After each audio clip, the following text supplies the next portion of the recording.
2:23.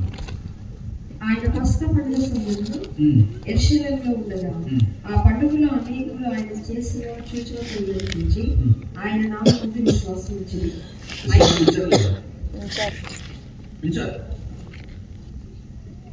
దేని బట్టి? సూచక్రియలు చూసి విశ్వాసం ఉంచారు. ప్రజలు దేనికి వస్తారు మీటింగ్కి?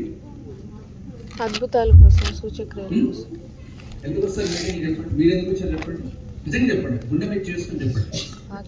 సమర స్త్రీ దగ్గరికి మీరు వెళ్ళాలంటే దేవుడు ఆమెతో మాట్లాడుతున్నప్పుడు ఆమె ఎలా స్పందించిందో అలానే స్పందించుతారు కాదు. ఎందుకు వచ్చారు మీరు? వాక్యం కోసం. అమ్మా వాక్యం. యోహాను సువార్త 6:26 యేసు మీరు సూచనలను రొట్టెలను తృప్తి పొందటం. దేనికోసం వచ్చారంట? రొట్టెల కోసం. భోజనం. ఇప్పుడు అయ్యగారు భోజనం లేదు అని అంటే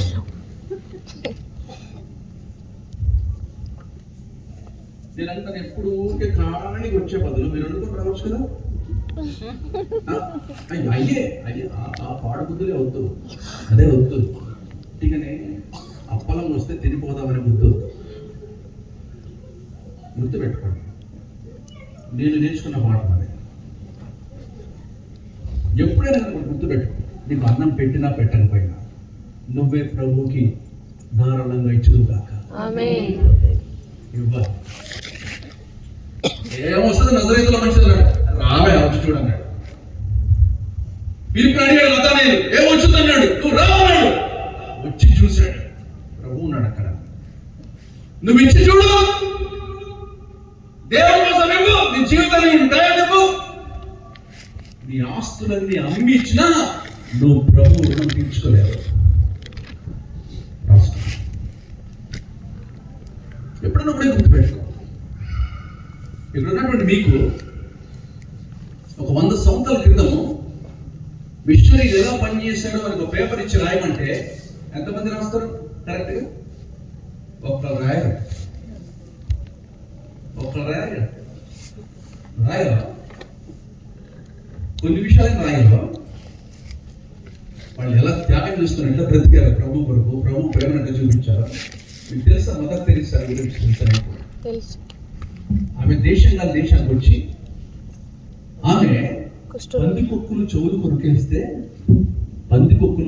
కొరికేస్తే కుళ్ళు బట్టి రంధ్రాలు పడిపోతే చీము కారుతా ఉంటే ఈ ఎముకలన్నీ ఎలాడుతూ ఉంటే ఆ మురికి కాలం మధ్య పడున్నటువంటి వాళ్ళని చేత్తో ఎత్తుకొని వచ్చినాడు. నువ్వు నీ అత్తయ్య కనీసం కొంచెం ఆరోగ్యం బాగాలేదంటే సర్వీస్ చేయమంటే మహా పొగరపోదు మొహం పెట్టి కూర్చుంటావు మంచం మీద, ఫోన్ చూసుకుంటా.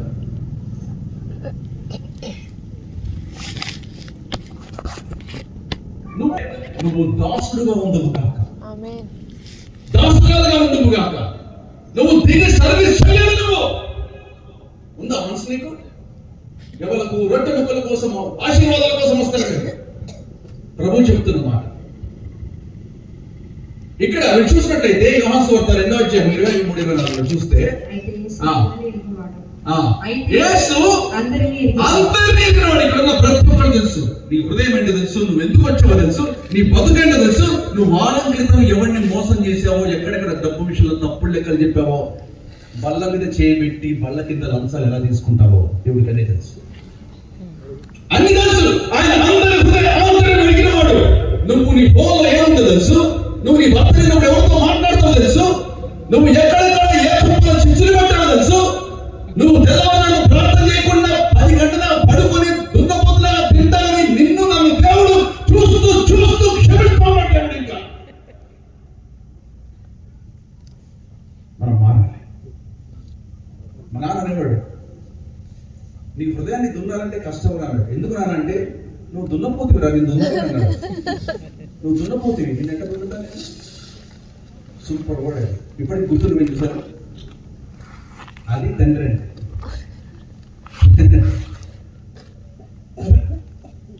కొడుకు అబద్ధం చెప్పి అమ్మాయిని తీసుకొని బండి వేసుకొని హైదరాబాద్లో గర్ర నెత్తుకున్నాను అనుకో, ఆ వీళ్ళనుకుంటాడు నా కొడుకు ఇంజనీరింగ్ చేస్తాను అనుకుంటాడు.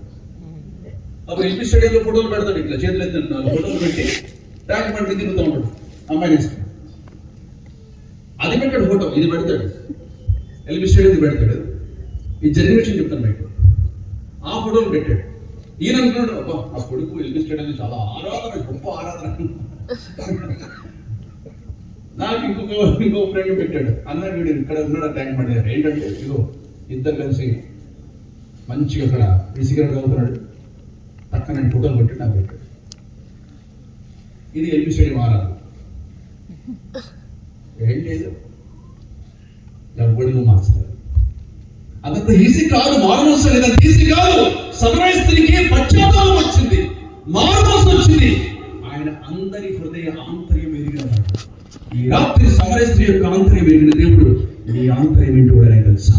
నువ్వు ఎందుకు ఇక్కడికి వచ్చావో, దేనికోసం వచ్చావో, నీ మీటింగ్లో కనబడటానికి వచ్చావా, చూపించుకోవడానికి వచ్చావా, లేకపోతే ఏదో ఒకటి నాకు దొరుకుతుందని వచ్చావా, దేనికి వచ్చావా?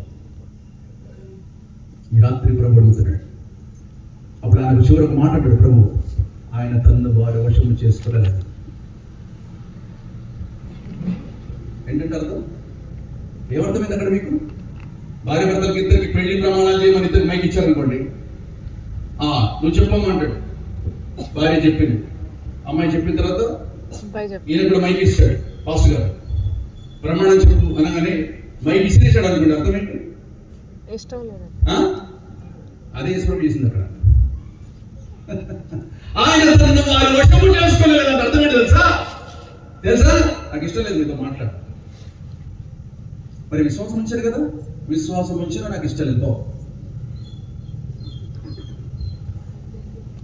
ఆ వాక్యాలు ఎప్పుడైనా చదివితే కదా, ఆయన తనను వారి వశము చేసుకొని, ఇంగ్లీష్లో బాగుంటుంది, he did not commit himself to them. ఇష్టం లేదని నువ్వు సూచక్రియ చూసి నమ్ముతావు, అద్భుతాలు చేస్తే నమ్ముతావు, ఇలాంటి ఎన్ని చేస్తే నమ్ముతావు. నన్ను నమ్ముగా, నన్ను నన్నుగా నమ్మవా నువ్వు? అందుకే యోహాను ఏడుస్తున్నాడు. ప్రకటన 5:4 ఆ గ్రంథము విప్పుటకైనను చూచుటకైనను యోగ్యుడెవడను కనబడనందున నేను బహుగా ఏడ్చుచుండగా ఆ పెద్దలలో ఒకడు ఏడువకును, ఇదిగో దావీదునకు చిగురైన యూదా గోత్రపు సింహము 7 ముద్రలను తీసి ఆ గ్రంథము విప్పుటకై జయము పొందని నాకు చెప్పాడు. యోహాను ఏడుస్తున్నాడా లేదా? బహుగా ఏడ్చొచ్చు. ఇక బైబిల్ చేయటం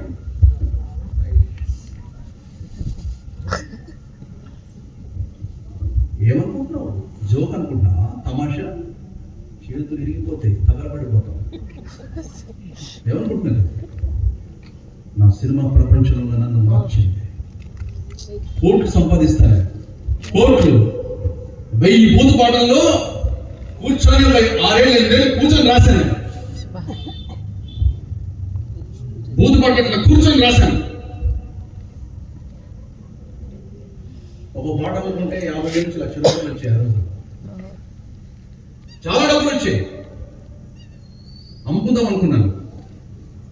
దేవుడు అన్నాడు, ఆ పుస్తకం తగలబెట్టాడు. తగలబెట్టేశాడు. 2.5 లక్షలు పెట్టి మ్యాకంతోష్ యాపిల్ కంప్యూటర్స్ కొంటే దాంట్లో హార్డ్ డిస్క్ లో సినిమా పాటలు ఉన్నాయి. దేవుడికి వచ్చిన తర్వాత అది కనెక్షన్ ఇచ్చి, ప్లగ్ కనెక్షన్ ఇచ్చి, పవర్ పెట్టి ఆన్ చేస్తే 2.5 లక్షలు కాలిపోయాయి. దాంతోపాటు హార్డ్ డిస్కులు కాలిపోయాయి. 6-7 లక్షలు కాలిపోయాయి. దేవుడు అన్నాడు, ఇప్పుడు చెప్పరా హల్లెలూయా? ఎప్పుడు చెప్పాలా? ఒలీవ చెట్లు, అంజూరపు చెట్లు, ద్రాక్ష తోటలు తెలుసా? నీలో నేను ఆనందించాను. మొదటి విషయంలో ఆయన వాక్యములతో పాడుతూ స్తుతించు, దేవునికి భయపడ్డాడు.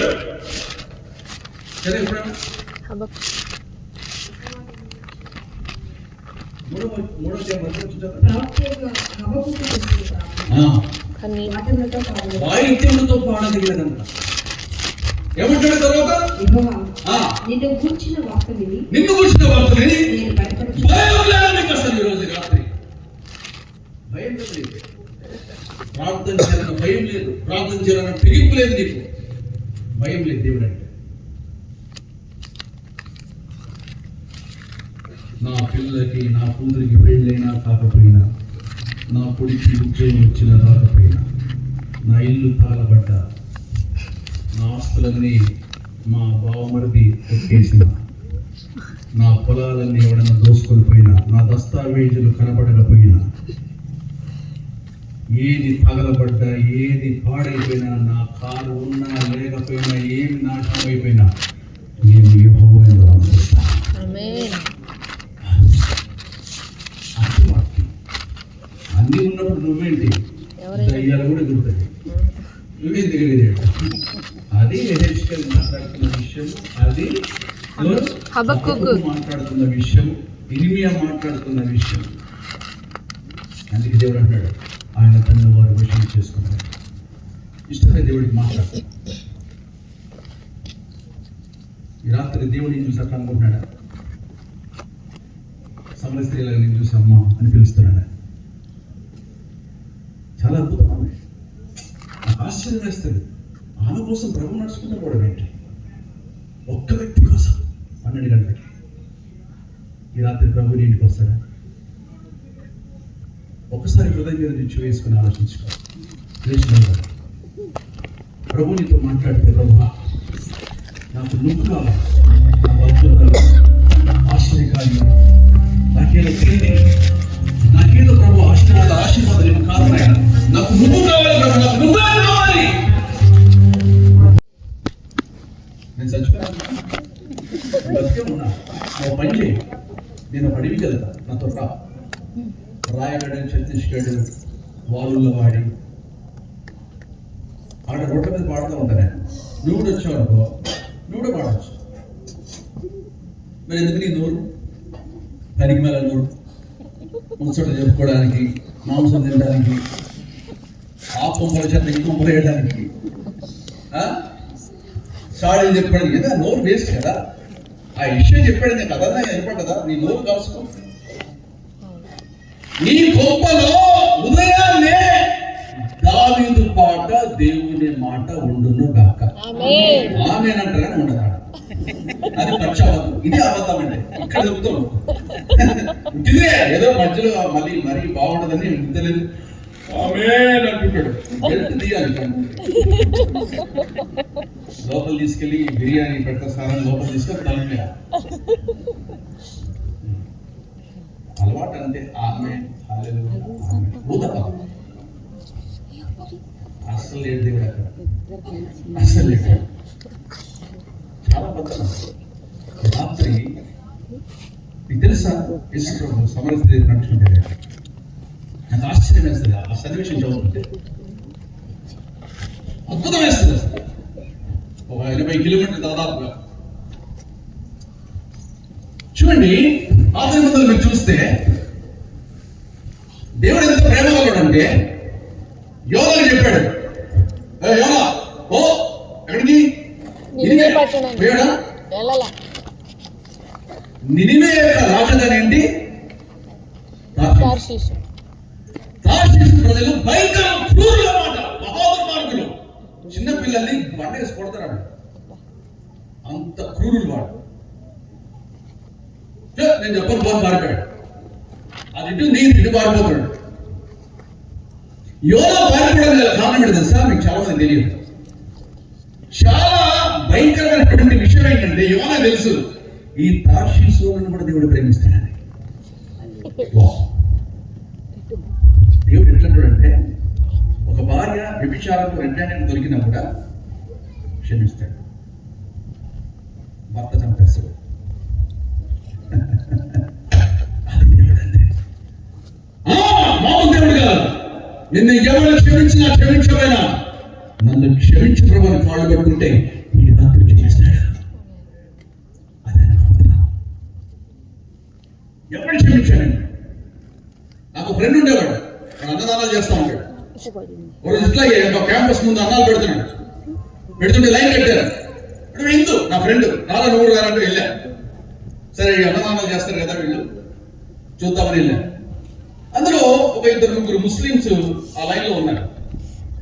వాళ్ళు కరెక్ట్ మన ముందు ఇక్కడ రాగానే వెళ్ళిపోండి అన్న మీకు వెళ్ళిపో అన్నాడు. నేను అదేంటి అన్న పెట్టవేంటంటే వాళ్ళు మామూలు కాదన్నాడు. నేనన్నా ఎందుకు? ఎక్కడ చూసినా ఈ దేశంలో తారతమ్యం, ఈక్వేషన్. ప్రతి దాంట్లో కాలేజీలోకి వెళ్ళి ఈక్వేషనే, స్కూల్లోకి వెళ్ళి ఈక్వేషనే, రచ్చబండ దగ్గర కూడా ఈక్వేషనే. నువ్వెక్కడికి వెళ్ళావు? ఇది నాది, ఇది మా ఊడు, ఇది మాది, మా కులం మాది, మా జాతి మా తెగ. ఈ ఈక్వేషన్, మా డినామినేషన్, మా చర్చ్, మాది పెద్దది, మే మీటింగ్ పెడితేనే లక్షల జనం వస్తాడు. నీకు రాడు. వీడి మోహం కాదు, దొంగ బోధకుడు. నీ సంఘము, నువ్వు రక్తం నచ్చావా? నువ్వు సినిమా, నువ్వు రక్తం నచ్చే, నువ్వు సినిమా, ఇది అబద్ధం, నేను ఒప్పుకోండి. దేవుంది నీదేంటి? ఎవరిని బట్టి మనం పిలుస్తావు, ఎక్కిస్తావు స్టేజ్ నీదా? నీ సొంత నువ్వెవడు వస్తావు? ఎక్కడ చూసిన ఈక్వేషన్ అది ఎక్కడ దాకా వెళ్ళిందంటే దేవుడికి కులాన్ని అంట కట్టారు. అందుకే దేవుడు ఏమన్నారు? కులదైవం అన్నారు. దేవుడికి కులాన్ని అంట కట్టారు. కులదైవం ఎక్కడి నుంచి వచ్చింది? అది ఈ కులాన్ని దేవుడికి అంట కట్టారు. దేవుడికి కులం ఉండదా? ఉండదు. కులం ఉండదానికి దేవుడి కులమే ఉంటే ఈ 200 సంవత్సరాల అవతలకి వెళ్ళి మీరు చూస్తే ఈ 70-80 ఏళ్ళు బ్రిటిషర్లు పరిపాలించారు. 200 ఏళ్ళ ముందుకు వెళ్తే మిషనరీస్ వచ్చి దేశాన్ని కదిలించారు, దాన ధర్మాలు చేశారు, ఇచ్చారు, హాస్పిటల్స్ ఇచ్చారు, ఎడ్యుకేషన్ ఇచ్చారు, అన్ని ఫ్రీ ఇచ్చారు. నువ్వు ఏ మతమో, ఏ కులమో, నువ్వు ఏ జాతో, నీ క్యాస్ట్ ఏంటో, నీ సర్టిఫికేట్ ఏంటో ఏది చూడదు. ప్రభు యొక్క ప్రేమను ప్రకటించారు. అది చూపించి ఇచ్చి దొంగలు అమ్ముకుంటూ తిరిగి పడేస్తారు పంచుకోకుల్లాగా. జాగ్రత్త, నువ్వు కళ్ళు తెరవలేదు. రాత్రి నిన్ను అడుగుతాడు దేవుడు, అడుగుతాడు. యోనా పారిపోయాడు. యోనాకు తెలుసు వీళ్ళని ప్రేమిస్తాడు. యోనాకు ఇష్టం లేదు. పారిపోతే ఎక్కడ పారిపోతాడు? పట్టుకుంది చాలా. ఇది తెలుసా? తల్లి కడుపులో నుంచి వచ్చేవాడి కంటే చాప కడుపులో నుంచి వచ్చేవాడు గొప్పవాడు. మామూలుడు కాదు. తల్లి కడుపులో పేగుబంధం ఉంటుంది, ఆక్సిజన్ ఉంటుంది, ఆహారం ఉంటుంది. చాప కడుపులో ఏమీ ఉండదు, కానీ దేవుడితో సంబంధం ఉంటుంది. దేవుడిచ్చే జీవం ఉంటుంది, ఆయన ఇచ్చినటువంటి ఆ శ్వాస ఉంటుంది, ఆ ఆత్మ ఉంటుంది. యోనాకు అదే దక్కింది. తీసుకెళ్ళి బయటపడాడు. సొరచెట్టు ఏమైంది? ఎండిపోయింది. దేవుడు అన్నాడు, అరే నువ్వు మొలిపించిన సొరచెట్టు ఎండిపోతే అంత ఫీల్ అవుతున్నావు, మరి నేను పెంచి పెద్దోళ్ళని చేసి ప్రేమించి జీవితాన్ని ఇచ్చా, నా ప్రజల కోసం నాకు అంత బాధ ఉండదా? ఉందా నీకు ఆ బాధ? ఎప్పుడన్నా పొరుగుడింటికి ఎదురింట్లో ఒక హిందూ ఉంటే తలుపు తీసిన వెంటనే ఎప్పుడన్నా వాళ్ళకి సువార్త చెప్పావా? చెప్పవు. టకటకటక స్టైల్గా తయారైపోయి చర్చిలో పోయి కూర్చుంటావు. నీది ఒక బతికేనా అంటాడు దేవుడు. నీ ఎదురింట్లో సువార్త చెప్తూ ఉంటాను.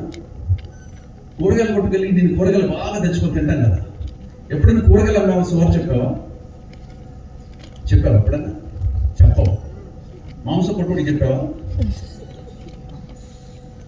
నీకు దేవుడి మీద పిచ్చి ప్రేమ ఉంటే సౌత్ ఇండియా షాపింగ్ మాల్ ముందు నిలబడి సువార్త ప్రకటిస్తూ తీసుకురావట్లేదు. మీటింగ్ పెడితే నువ్వే వస్తావు. వీడికి చర్చిలో కూర్చున్నాడు, ఈడ కూర్చుంటాడు. అంతకంటే గొప్ప ఏముంది? ఆ చర్చిలోని ఈ చర్చిలో ఆ చర్చిలో చేసి ఈడ కూర్చోబెడతాం. పొత్తోడేది? పొత్తోడు ఎక్కడ? ఆ మాంసం పట్టులో ఉన్నటువంటి వ్యక్తి వచ్చాడా? ఆ కూరగాయల వచ్చిందా? ఆ బట్టల షాప్ వచ్చాడా? నీ కాలేజ్ నీ క్యాంపస్ వచ్చారా? ఎవరు? నీ ముఖానికి నువ్వే ఇంట్లో 10 ఏళ్ల నుంచి వాక్యం నీ బతికే మాట్లాడుతున్నా. అందుకే సమరస్త్రీ దగ్గరికి వెళ్ళాడు. ఆమె దగ్గరికి వెళ్ళాడు 12 గంటలకి. ఎవ్వరు లేని టైంలో వస్తాను. ఎందుకు చెప్పు? ఎందుకు వస్తుంది? అందరూ ద్వేషిస్తారు. ఆమెకి సమాజంలో విలువ లేదు. విలువ లేదా? వాళ్ళు వీళ్ళు ఆడిపోసుకుంటారని ఆ టైంకి వస్తుంది. మీకు విషయం చెప్పనా? ఒక స్త్రీ అలా వచ్చినప్పుడు ఆ టైంలో ఒక మగాడు ఒంటరికి వెళ్తే ఒక ఆడదాన్ని చూస్తే ఎలా ఉంటుంది? నువ్వు చదువు బైబిల్ పుట్టిగానే ఎవడు పడితే ఆడ వచ్చి పిచ్చి మాటలు చెప్తే నమ్మకం కాదు. నువ్వు సన్నివేశంలోకి వెళ్ళా. నీకు దేవుడి ప్రేమ నీకు రాత్రి తెలుస్తుంది. ఆ ప్రేమ నీకు ఉంటే రెండు, లేకపోతే వెళ్ళిపో. టైం వేస్ట్ చేయదు. ఇక్కడ ఈశ్వరుడు ఒక మాట అంటాడు. గొప్ప మాట అంటే తెలుసా? కన్న తల్లిని మరియని చూసారా? ఆమెకి ఈమెకి తేడా ఏంటో తెలుసా? మరియకి ఇద్దరు స్త్రీలే కదా. మరియకి సమరయ స్త్రీకి తేడా ఏంటి చెప్పాలి మీరు. ఉట్టిగానే చదవటం కాదు, ఉట్టిగానే ఆశీర్వాదాలు అట్లాంటి రావద్దు ఇక్కడికి. నువ్వు ఫస్ట్ సమరయ స్త్రీ గురించి తెలుసుకో. ఆమె గురించి ఒక అధ్యాయం రాశాడు దేవుడు. అదే సువార్తలో ఉంది. సువార్త లేదు, పాలు లేదు నీ దగ్గర. సుత్తి నీ సువార్తలో సుత్తుంది. నీకు సుత్తే మాటలు. ఎంతకాలం కృపా పాటలు పాడుకోవడం, కాస్త ఏడ్చేట్టు నటించడం, పోవడం ఇంటికి. ఎందుకు? ప్రభు ఆమె దగ్గరికి వెళ్ళాడు. మరియమ్మకి ఈమెకి తేడా. ఇద్దరు స్త్రీలే. మరియమ్మ ఏమంటే తెలుసా? నేను పురుషుని కానీ సమరయ స్త్రీ చాలా మంది పురుషులు ఎదుగుతుంది. రకరకాల మగాళ్ళు సభకి చాలా మంది డిఫరెంట్ పురుషులు తెలుసు.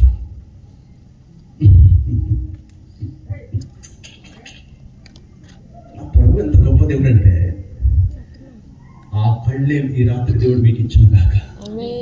ఆ కన్ను లేకపోతే నీ 2 కళ్ళు స్టవ్లో పెట్టి కాల్చుకొని చచ్చిపో. ఆ కళ్ళు నాకు కావాలి, ఆ చూపు కావాలి. చాలా మంది పురుషులు, ఆమెకి పురుషుడు ఎలా ఉంటాడో తెలుసు. ఆమె ప్రభు చూసి ఒకటే ఒకటి చెప్తే చేసేసింది. ఎందుకు వెంటనే లోపడని చెప్పాలి మీరు?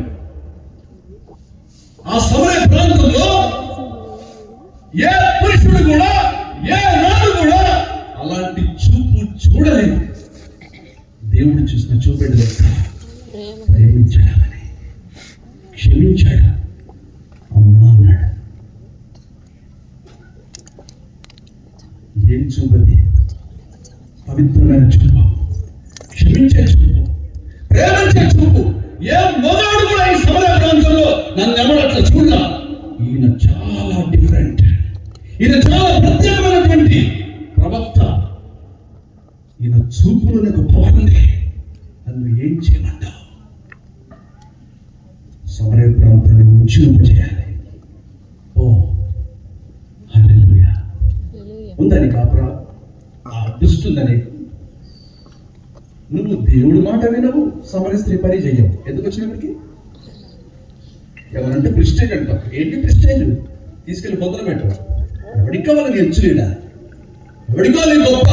నువ్వు ఎవడికి గొప్ప ఇక్కడ? నువ్వు సమరయ స్త్రీ కాళ్ళ కావున ప్రభువైన యెహోవా ఇలాగ సెలవిస్తున్నాడు, నేను దుఃఖపరచని నీతిమంతుని మనసు అబద్ధముల చేత మీరు దుఃఖింపచేయుదురు.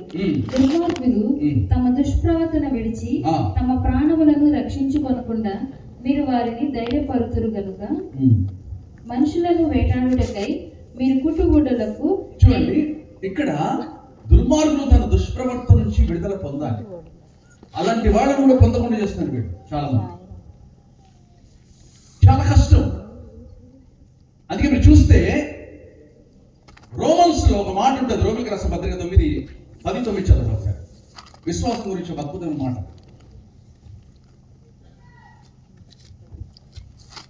అదేమనగా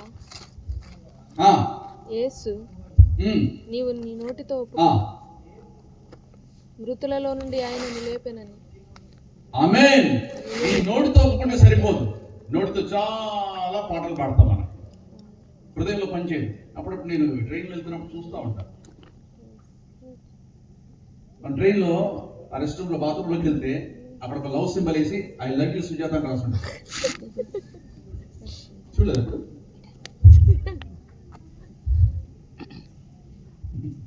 ఈడేవడో బాబు, ఇక్కడ కూడా నెమ్మదిగా ఉన్నాయి అంటాను. I love you love symbol వేసి ఐ లవ్ యూ సుజాత. సరే, మళ్ళీ బయటకు వచ్చి ప్రభు అనుకొని ఏదో అనుకుని ప్రార్థన చేసి వెళ్తాం. కారుకి వెళ్తా ఉంటే ఒక మంచి కొండ కనపడుతుంది. ఆ కొండ మీద ఐ లవ్ యూ జానకి అని ఉంటుంది. అరే వీడు ఇక్కడ కూడా ఉన్నాడే, దానికి లవ్ సింబల్ వేస్తాడు. అదేంటంటే హృదయం అంట. సినిమాలో ఆడియో ఫంక్షన్ జరిగేటప్పుడు ఒక హీరోని పొగుడుతుంటాం, కింద కూర్చొని ఇలా చూపిస్తూ ఉంటాం. లవ్ భలే ప్రేమ కదా అది. ఆ ప్రేమకి పేతురు, నువ్వు నన్ను ప్రేమిస్తున్నావా, అది నీకే తెలుసు. ఈ ప్రేమకి తేడా ఏంటి? ఆ ప్రేమకి ఈ ప్రేమకి తేడా ఏంటి కదా. ఈరోజు ఎంత చెడిపోయిందంటే ఈ సమాజం, విచ్చలవిడిగా ఎవరిని పడితే అని ప్రేమించడం, ప్రేమ లేదు పాడలేదంటాం. మన హృదయము ఘోరమైన వ్యాధి కలది. ఆ వ్యాధి నుంచి ఈ రాత్రి దేవుడు మనల్ని స్వస్థపరచును గాక. ఆమేన్. హల్లెలూయా. హల్లెలూయా. చాలా మంది అడుగుతారు నన్ను, అన్న నువ్వు ఏం సాధించావు? రాజకీయ నాయకులు పోగొట్టుకున్నావు, సినిమాలను పోగొట్టుకున్నావు, వ్యాపారవేత్తలు పోగొట్టుకున్నావు, ఏదో నువ్వు సాధించింది దేవుడు అనుకుంటా. అన్న నేను ఎవరిని పోగొట్టుకున్నా నాకు తెలియదు, కానీ నేను క్రీస్తును సంపాదించుకున్నానని చెప్పి. హల్లెలూయా. క్రీస్తును సంపాదించుకోవడానికి ఏదైనా పోగొట్టుకో, పోనీ కాళ్ళు పైన పోయి తీసేయి. డిఎల్ మూడు ఇంటికి వచ్చినప్పుడు ఇల్లు తగలబడుతుందంట. గొప్ప దైవుడండి ఆయన.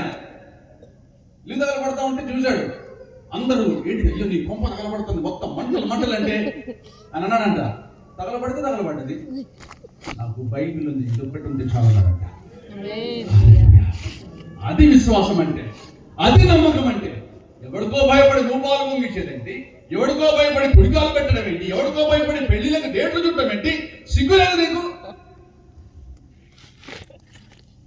ఏ విశ్వాసం లేదు.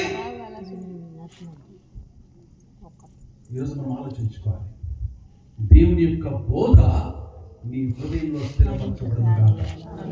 ఇది నా వల్ల కలిగింది కాదు, తండ్రి నాకు ఇచ్చాడు. ఇక్కడ చదివితే యోహాను సువార్త 7:16-17 వచ్చాను ఒకసారి త్వరగా చదవండి. దాని తర్వాత కంటిన్యూషన్ తర్వాత. అందుకు యేసు తనంతటి తానే బోధించువాడు స్వకీయ మహిమను వెతుకును గాని తను పంపిన వాని మహిమను వెతుకువాడు సత్యవంతుడు. హల్లెలూయా. దేవుని మహిమని రాత్రి వెతుకుదుగాక. ఆమేన్. చాలా గొప్పది. ఈరోజు దేవుణ్ణి చూడకుండా, దేవుడితో సహవాసం లేకుండా నువ్వు నీ పొరుగింటోళ్ళని కాదు కదా, నీ ఇంట్లో ఉన్న నువ్వు ప్రేమించడం అనేది అసాధ్యం. నువ్వు దేవుణ్ణి ప్రేమించకుండా ఎవరిని ప్రేమించినది వ్యర్థమే. నిన్ను వల్ల నీ పొరుగువాడిని ప్రేమించడం ఉంటుంది ఆజ్ఞలో, కానీ క్రొత్త ఆజ్ఞ ఏంటో తెలుసా మీకు? తెలుసా? యోహాను రాసిన పత్రికల్లో ఉంటది. ఏంటి క్రొత్త ఆజ్ఞ? నీ పూర్ణ మనసుతోను పూర్ణ ఆత్మతోను. చదవండి, ఎవరికి తెలుసు? చదవండి ఆజ్ఞ చూద్దాం. ఏంటా క్రొత్త ఆజ్ఞ? దేవుని ప్రేమించుట. యోహాను పత్రికల పత్రికలు చదవండి. క్రొత్త ఆజ్ఞ ఏంటి? ఎవరు చదువుతారు? నేను మీకు ఒక క్రొత్త ఆజ్ఞ ఇస్తున్నాను అంటే ఎవరు తెలుసు?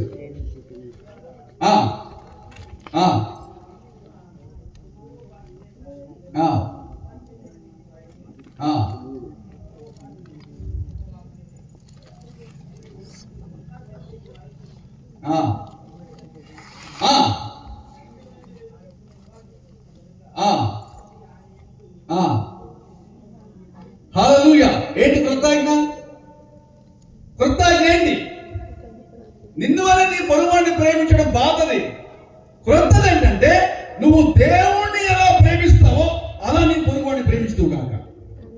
అది క్రొత్త ఆజ్ఞ. అది పోతైతే నిన్ను పోలే నీ పొరుగువాడిని. ఇప్పుడు దేవుణ్ణి ప్రేమించినట్టు నీ పొరుగుని ప్రేమించాలా? చాలా కష్టం, అంత ఈజీ కాదు. దేవుణ్ణి ప్రేమించినోడికి తెలుస్తుంది. నువ్వు దేవుణ్ణి ప్రేమించకుండా ఎవరిని ప్రేమించలేవు. నీ ప్రేమ పచ్చి అబద్ధం అంతే. నీ ప్రేమ ఒట్టిది. ఇలాంటి క్రొత్త ఆజ్ఞ ఈ రాత్రి దేవునికి ఇచ్చినగా దేవుని సాయం చేస్తాడు. అందుకే మీరు ఆలోచిస్తే యేసు ప్రభు బోధించేటటువంటి బోధ చాలా సంఘాల్లో దాని గురించి మాట్లాడటం మానేసి చాలా కాలయాపన చేస్తూ ఉన్నారు. అలాంటి బోధ ఈ రాత్రి దేవుడు మనకి ఇచ్చినగా. అందుకే మీరు చూడండి, అక్కడ దయచేసి మళ్ళీ చూడండి, యోహాను సువార్త రండి. తనంతట తానే బోధించువాడు స్వకీయ మహిమను వెదుకును గాని తను పంపిన వాని మహిమను వెదకువాడు సత్యవంతుడు, ఆయన యందు ఏ దుర్నీతియో లేదు. స్వకీయ మహిమ, సెల్ఫ్ గ్లోరీ. ఈ స్వకీయ మహిమ చాలా భయంకరమైన పాపం. ఎక్కడికి వెళ్ళినా నన్ను చూడాలి, ఏ స్టేజ్కి వెళ్ళినా నేను కనపడాలి. ఎక్కువ పాడితే నేనే కనపడాలి, చర్చిలో నేనే కనపడాలి, స్టేజ్ ఎక్కితే నేనే కనపడాలి, కారు వస్తుంటే నేనే కనపడాలి, కారు ఎక్కుతుంటే నేను కనపడాలి. స్వకీయ మహిమ సర్వనాశనం అయిపోతాడు. సర్వనాశనం అయిపోతారు. రాసుకో, ఎక్కువ కాలం బతకలేడు. పోతుంటేనే కిడ్నీ ఊడి పడిపోతుంది అంతే. పక్కన కిడ్నీ కనపడదు, ఇంటి మీద ఆడబడి ఇట్లా పంటిలు కొట్టుకుని వెళ్ళిపోతుంది. జోక్ కాదు నేను చెప్పి. కొంతమంది చూసాట్లనే స్వకీయ మహిమ భయంకరమైంది. అది దేవుడికి కోపం తెప్పించేది. అందుకే దావీదు తన జీవితంలో చూస్తే ఎందుకు హృదయానుసారుడు అయ్యాడు? దేవుని మహిమపరచు. దావీదు ఎంత దీనుడంటే కొన్ని సందర్భాలలో నేను ఆలోచిస్తా ఉన్నా, అవకాశం దొరికి నా సౌల్ని చంపలా. అబ్షాలోము విషయంలో కూడా ఓర్చుకున్నాడు. చాలా రకాలైనటువంటి టార్చర్లు పడి పడి పడి 10 ఏళ్ళు తన బాల్యమంతా అడవుల్లో గడిచిపోయింది. దావీదు హృదయానుసారుడు. దేవుడు దావీదు హృదయంలో ఉండటానికి ఎందుకు ఇష్టపడ్డాడంటే, దావీదు ఏది చెప్పినా కూడా దానికి ఎదురు మాట్లాడు, నోరు మూసుకొని ఉంటాడు. అది రాజైనా సరే చాలా దీనత్వం. దావీదుకి ఇప్పుడున్నటువంటి పాటలు పాడే వాళ్ళకి సంబంధమే లేదు. వీళ్ళు అంటారు దావీదు నాట్యం ఆడాడు కనుక నేను ఆడతానంట. అరే నీ మొహం, నీకు దావీదు తెలియదు, దేవుడు తెలియదు రా భయ్. నువ్వు చెప్పినంత శబ్దం నీకు తెలియదు. నేను ఆలోచిస్తూ ఉంటాను, నువ్వు వేసే డాన్స్ లో దావీదు వేసే డాన్స్ కి చాలా తేడా ఉంది. దావీదు డాన్స్ లో రెవరెన్స్ ఉంది. దేవుడికి భయపడి నాట్యం ఆడాడు, దేవుడికి లోబడాడు, దేవుడు కాళ్ళు పట్టుకున్నాడు, తన్మయత్వంలో దేవుడిని స్తుతిస్తా ఉన్నాడు. నువ్వు వేసే డాన్స్ లో అమ్మాయిలతో రొమాన్స్ ఉంది రా నాయన. నీ డాన్స్ లో రెవరెన్స్ లేదు, రొమాన్స్ ఉంది. Cinema romance. ఎవరికి ఏమైనా